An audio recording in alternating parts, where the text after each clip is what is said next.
Hi, I'm Harper Jones with Life with Leverage. We coach people on the infinite banking concept and how you can become your own banker. Today, we're going to talk about what the right premium amount might be for you or your business. Now, when we talk about the right premium amount, we're going to discuss what is a premium first to make sure we're on the same page if you're uncertain. And then we'll go into what the right premium amount might make sense for you.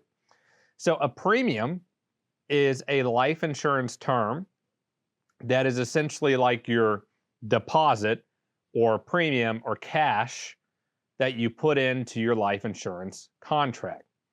That premium might be called a few different things with different insurance carriers, and there might be different types of premium we put into the policy.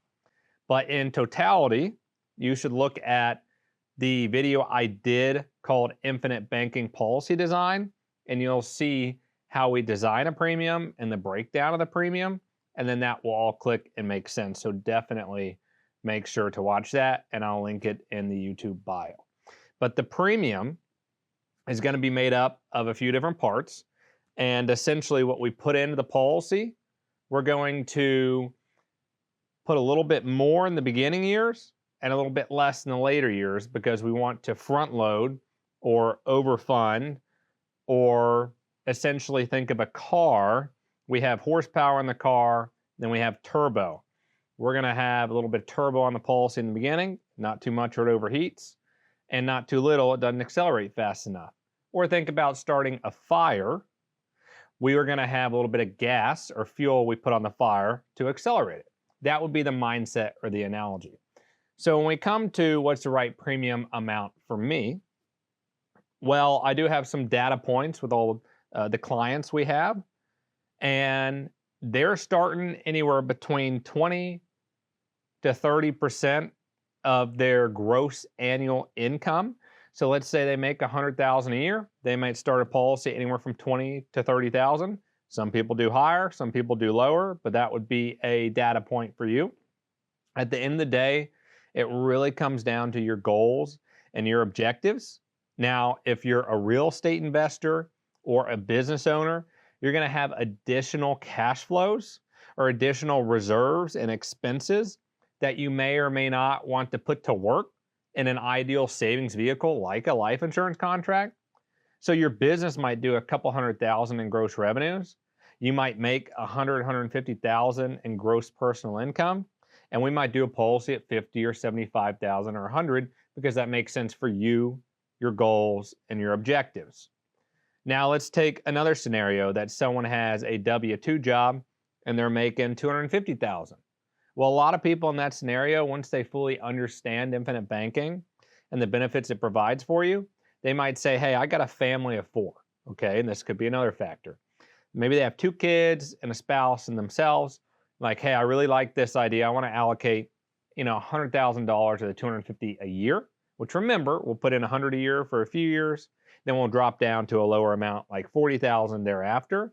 So once again, you have some flexibility over the years, but we'll target funding higher in the beginning to accelerate the growth and how much cash we get in our policies or our infinite banking system. Now, when I say we're putting this cash in, that would be the premium we're putting in. And we could break the premium up or down, if you want to look at it that way, in different amounts. So let's say the husband is the breadwinner of the family. Then he might take a policy and get, 50,000 to 75,000 on himself. And then the kids, we might do 5,000 each. And then the spouse, we might do 10 or 15,000.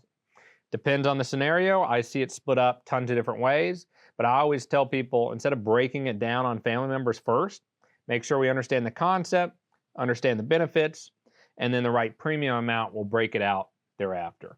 So a lot of people might start a policy just on themselves. Maybe it's 50,000 a year to start, and then they'll add in the kids or add in a spouse at a later date. And if they have a business, they might want to insure key employees or themselves or business partners, and that could be additional cash flows or reserves they use to fund their policies. Now, I'm happy to talk with you one-on-one, and we can see what those goals and objectives are for you and what the right premium amount might be for you and your short-term and long-term goals, and make sure we're aligned there. We customize one-on-one for you what makes sense. You can reach out to me at harper@lifewithleverage.com. And you can also find us on the website at lifewithleverage.com and just book a call that way. And I'd be happy to talk with you, go through any current policies you have, or if this is a strategy you want to implement and you're like, hey, what premium should I start with? Because this is such a popular question that I get. Hopefully this video had helped a little bit on your mindset and where you should be with it. But first comes education, the concept. Second, you want to make sure that you understand how and why policy is designed, which would go back to that infinite banking policy design video. Then you talk with someone who's an advisor or a infinite banking strategist like myself to work with you, set up the policy, and make sure we have a good game plan on how to use the policy, where the funds are coming from, and how we can continually fund it over the years. So, hope this helps.